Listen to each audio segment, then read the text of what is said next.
پہاڑی زبان میں اپڈیٹ سنیے۔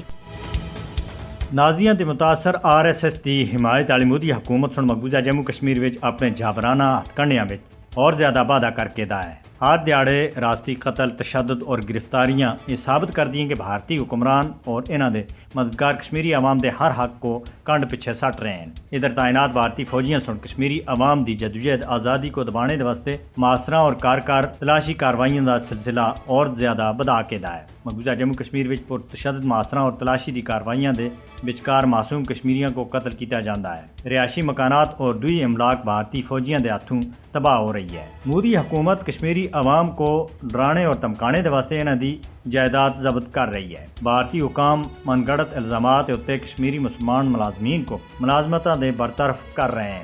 مقبوضہ جموں کشمیر وچ مسلمانوں کو انہاں دے ناقابل تنسیق حق خود ارادیت کا مطالبہ کرنے دی وجہ تھی سزا دیتی جا رہی ہے۔ انسانی حقوق کی کئی بین الاقوامی تنظیمیں سن اپنی کافی ساری رپورٹاں وچ مقبوضہ جموں کشمیر وچ بھارتی فوجیاں دے ہاتھوں بڑے پیمانے دے اوتے انسانی حقوق کی خلاف ورزیاں کو دستاویزی شکل بھی دیتی ہے۔ بھارت حق خود ارادیت کی جدوجہد وچ مصروف کشمیری عوام کو سزا دینے دے واسطے ریاستی دہشت گردی کو سرکاری پالیسی دے طور دے استعمال کر رہا ہے۔ مقبوضہ جموں کشمیر وچ انسانی حقوق کی خلاف ورزیاں دا تعلق کئی سالاں چروکنا حل نہ ہونے والا تنازع کشمیر دے نال جڑیا ہوا ہے۔ مقبوضہ جموں کشمیر وچ انسانی حقوق کی سخت خلاف ورزیاں عالمی ضمیر دے واسطے بھی ایک چیلنج ہے۔ بین الاقوامی برادری دا یہ فرض بنتا ہے کہ مقبوضہ جموں کشمیر وچ بھارتی فوجیاں دے ہاتھوں انسانی حقوق کی سخت خلاف ورزیاں دے ارتکاب کرنے دے بھارت کو انصاف کے کٹہرے وچ کھڑا کرے۔